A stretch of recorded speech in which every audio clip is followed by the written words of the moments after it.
अस्सलाम वालेकुम, welcome to my YouTube channel study buddy. आज एक नए दिन के साथ हम अपने टॉपिक्स में आगे की तरफ बढ़ते हैं। पिछली क्लास में मैंने क्लास 9th में सब फील्ड्स ऑफ बायोलॉजी में फर्स्ट 5 फील्ड्स ऑफ बायोलॉजी आपको पढ़ा दी थी।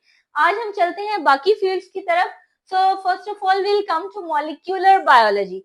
जैसे कि मॉलिक्यूलर बायोलॉजी आपको नाम से ही जाहिर हो गया होगा, ये हमारी बॉडी में उन मॉलिक्यूल्स के बारे में हम स्टडी करते हैं जो कि रिक्वायर्ड होते हैं। जैसे कि we need proteins, certain lipids, carbohydrates and nucleic acids. Let me tell you one thing, ये जो biological molecules होते हैं ये हमारी बॉडी में सेल्स की कंपोजिशन में, हमारी बॉडी में certain लाइफ प्रोसेसेस के लिए they are very very essential। और इसकी वजह से अगर इसमें कोई भी बायोलॉजिकल मॉलिक्यूल हमारी बॉडी में लैक करता है तो क्या होता है, कोई ना कोई प्रॉब्लम जनरेट होती है। तो with the help of studying these biological molecules we are able to create modified organism. Obviously, when there will be a molecule lacking in your body and will take in the form of any medicine, तो obviously क्या होगा कि एक modified organism generate होगी। अब ये जो molecular biology है ये हमारी लाइफ में बेसिकली हमारी जीन सीक्वेंसिंग में भी बहुत ज्यादा इंपॉर्टेंट है। Certain genes we have to set, हमें कोई भी बायोलॉजिकल डिफेक्ट के लिए हमें जीन सेट करनी पड़ती है, तो उसमें भी इसकी काफी रोल प्ले है।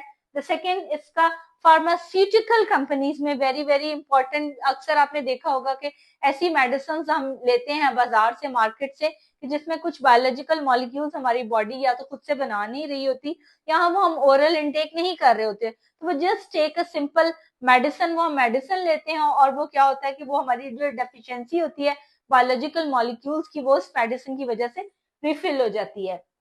अब मॉलिक्यूलर बायोलॉजी की बाकी जो एस्पेक्ट्स आप पढ़ेंगे that is very very important is biotechnology. अब बायोटेक्नोलॉजी जो है ना, इसका एक बहुत वास्ट फील्ड है और ये सर्टेन प्लांट्स और एनिमल्स और बाकी जो लिविंग क्रिएचर्स है उनको मॉडिफाई करने के लिए, उनके डिफेक्ट्स को मॉडिफाई करने के लिए ये बहुत ज्यादा इंपॉर्टेंट है हमारी लाइफ में। अब आते हैं दूसरे ये एक और ब्रांच की तरफ, दैट इज एम्ब्रियोलॉजी। अब एम्ब्रियो वर्ड आपने अक्सर सुना होगा कि embryo develop into a fetus, और फीटस से जो है ना वो एक normal human individual is formed. अब होता क्या है, during the development of an embryo basically क्या होगा, अगर कोई डिफेक्ट होगा तो वो एम्ब्रियोलॉजी के थ्रू हम आइडेंटिफाई कर सकते हैं। एम्ब्रियो बेसिकली एम्ब्रियोलॉजी हमें फर्टिलाइज्ड एग से लेकर ऑर्गेनिज्म के डेवलपमेंट तक जितने भी स्टेजेस हैं, अगर कोई डिफेक्ट होगा तो ये एम्ब्रियोलॉजी की स्टडी से आइडेंटिफाई हो जाएगा।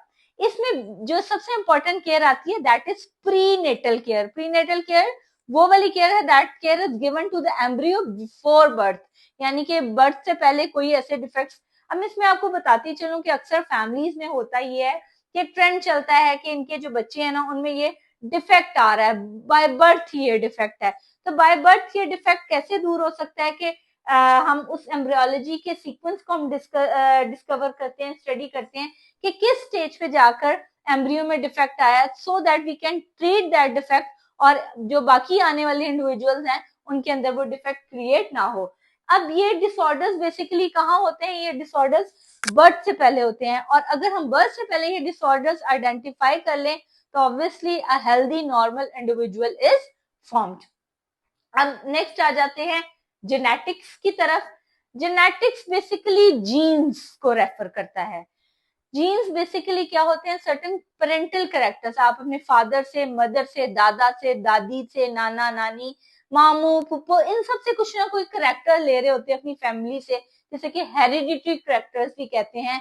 तो वो कैरेक्टर्स पेरेंट्स से किस में ट्रांसफर होते हैं, ऑफस्प्रिंग्स में ट्रांसफर होते हैं।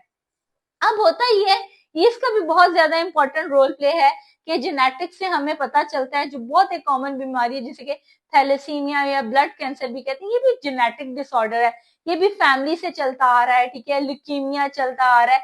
तो हमें जब जेनेटिक डिसऑर्डर्स का पता चल जाता है, जीन्स का पता चल जाता है, तो we are able to identify कि how we can treat that disease. अब जेनेटिक डिसऑर्डर्स के अलावा बाकी जीन्स में और भी बहुत सारी चीजें ट्रांसफर हो रही होती हैं, जैसे कि अक्सर आपने सुना होगा, ओ हो हमारी मदर और फादर में तो किसी की ग्रीन कलर की आईज नहीं थी, इस बच्चे की कहाँ होगी। तो विल कम टू नो कि ओ हो इसमें कोई ऐसा ग्रैंड पेरेंट था जिसके अंदर सर्टन ये कैरेक्टर्स थे, तो वो कैरेक्टर्स नेक्स्ट जनरेशन में जाके प्रोड्यूस हुए। तो इस स्टडी से हमें जो पेरेंटल कैरेक्टर्स प्लांट्स के भी, इवन दो ह्यूमंस के भी, हमें जो है ना आइडेंटिफाई होते हैं। The other one is paleontology. Paleontology basically एक बहुत डीप स्टडी है किसकी, फॉसिल्स की। पहले मैं आपको बताती चलूं फॉसिल्स होते क्या हैं। फॉसिल्स एक्चुअली कोई भी प्लांट, कोई भी एनिमल, कोई भी ह्यूमन जब वो दुनिया से चला जाता है तो वी बरी देम, या वो कुदरत उनको अपने अंदर समेट लेती है, एंड देन उस बॉडी से वो जो डेड रिमेन्स होते हैं उनसे सर्टन फॉसिल्स क्रिएट होते हैं। जैसे कि अब फॉसिल्स हमारे लिए इतने ज्यादा इंपॉर्टेंट है कि हमें किसी भी चीज की एवोल्यूशनरी हिस्ट्री के बारे में बताते हैं। कि जैसे कि आपने डायनासोर सुना होगा कि आज से इतने हजार साल पहले हमारी दुनिया में बहुत जाइंट रेप्टाइल्स, बड़े बड़े रेप्टाइल्स पाए जाते थे। तो उनको जो है ना, अब हमें कैसे पता है कि वो बड़े बड़े रेप्टाइल्स पाए जाते थे? ऑब्वियसली जब हमने उनके फॉसिल्स को स्टडी किया then we came to know कि जी अब जो है ये जाइंट रेप्टाइल्स होते थे, ये ऐसे होते थे। इसी तरह हमें मॉडिफाइड ऑर्गेनिज्म का पता चलता है कि पहले स्टार्ट में ये ऑर्गेनिज्म का बॉडी का स्ट्रक्चर ऐसा होगा, but with the passage of time, with the passage of evolutionary histories कि एवोल्यूशन होती गई, चेंजेस होते गए, और इस ऑर्गेनिज्म को यहाँ तक पहुंचने में इतना टाइम लगा है, इसकी मॉडिफिकेशन में ये चीजें ऐड ऑन हुई हैं। तो all these branches now you are clear about molecular biology, embryology, genetics and paleontology. So इसमें से कोई एक ना एक ब्रांच भी जो आपको समझ नहीं आएगी, you can comment in comment box. Okay, now we'll come to 10th subfield of biology, that is taxonomy. Taxonomy basically refer करती है किसी भी चीज को क्लासिफाई जब हम करते हैं तो उसको हम टेक्सोनॉमी कहते हैं। अब क्लासिफिकेशन को मैं आपको सिंपल टर्म्स में समझाऊंगी। जैसे whenever you go outside to a library, जैसे आप चले गए, अब लाइब्रेरी में ऐसा नहीं होता कि बुक्स को एक ही जगह जंबल अप करके रख दिया जाता है। When you will visit a library you will see that this track is specified for English literature, this track is specified for Urdu literature, this track is for maths, this is for science. So when you'll come, आपको पता चलता है कि इस track में math से related है। अब जब मैथ से रिलेटेड बुक्स है, उधर भी उन्होंने क्या किया होता है, बुक्स को अल्फाबेटिकल ऑर्डर में अरेंज किया होता है, so that you can easily search anything. इसी तरह जब आप अपनी डेली लाइफ में कोई ग्रोसरी करने जाते हो तो वहां पे भी आप चीजें ऑर्गेनाइज करते हो कि जी हमने फ्रूट्स लेने हैं, ये हमारे फ्रूट्स के कैटेगरी है, दिस इज फॉर, और डिटर्जेंट, सोप, शैम्पू, ये हमारी ये डिटर्जेंट, सोप, शैम्पू की कैटेगरी। आप चीजों को कैटेगराइज करते हो कि ये मेन आइटम है, हमने इससे रिलेटेड आइटम परचेज करनी है। इसी तरह हमारी इर्द गिर्द जितने भी ऑर्गेनिजम्स हैं उनमें भी हम चीजों को क्लासिफाई इसलिए करते हैं so that we can easily study them. अब स्टडी करने के लिए बहुत ज्यादा जरूरी है कि जब हम किसी भी ऑर्गेनिज्म को क्लासिफाई करेंगे तो हम उसके सिमिलैरिटीज के बिहाफ पे इसको क्लासिफाई करते हैं, और हम जो ऑर्गेनिज्म किसी भी सिमिलैरिटीज में आपस में नहीं मिल रही होती, हम उनको डिफरेंसेस के बिहाफ पर उनसे अलग कर देते हैं। जैसे कि आपने क्लासिफाई किया कि दिस फैमिली, इस फैमिली के इतने मेंबर्स हैं, क्यों इन मेंबर्स में ये सिमिलैरिटीज है, these are members of this family, लेकिन जो बाकी इस फैमिली में नहीं होगा वो से डिफरेंट निकल जाएगा। हमारी लाइफ में यही तो सब कुछ हो रहा होता है। अब this classification also help to understand the diversity. Diversity होती है वैरायटी के बारे में हम बात करते हैं कि दुनिया में कितने किस्म के पौधे हैं, कितने किस्म के एनिमल्स हैं, उन एनिमल्स में, उन प्लांट्स में क्या क्या सिमिलैरिटीज है, भाई वो अगर आपस में मिलते हैं तो वो इस बिहाफ पे हम उनको यहाँ क्लासिफाई कर सकते हैं। जैसे मैं एग्जांपल देती हूँ कि ह्यूमंस एंड मॉन्कीज, इनकी आपस में बहुत ज्यादा सिमिलैरिटीज हैं, इनके सिर्फ क्रोमोसोम्स के कुछ नंबर डिफरेंट है, इसकी वजह से हमने इनको एक ग्रुप में क्लासिफाई कर दिया, भाई ये इस स्पीशीज ग्रुप में आ सकती है। इसी तरह प्लांट्स है, सर्टेन प्लांट्स आप देखोगे अपने इर्द गिर्द, आपको पता चल जाएगा कि these plants they are desert plants.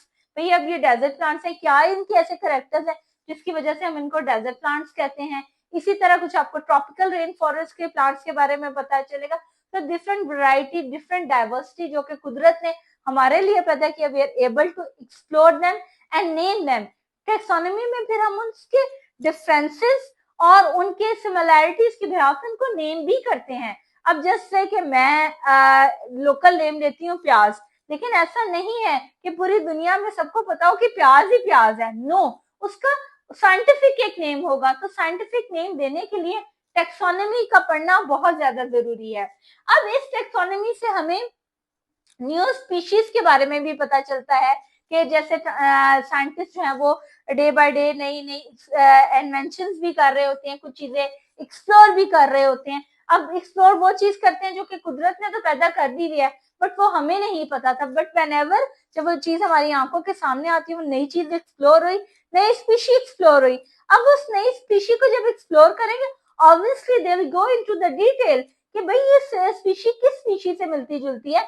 अच्छा, इसमें एक और बहुत इंपॉर्टेंट चीज आ जाती है, इसमें उन्हें एवोल्यूशनरी रिलेशनशिप्स, यानी कि पिछले जो आबाओ अजदाद थे इनका कोई ताल्लुक था आपस में क्या स्पीशी का, ये भी इनको स्टडी करने में मिलता है।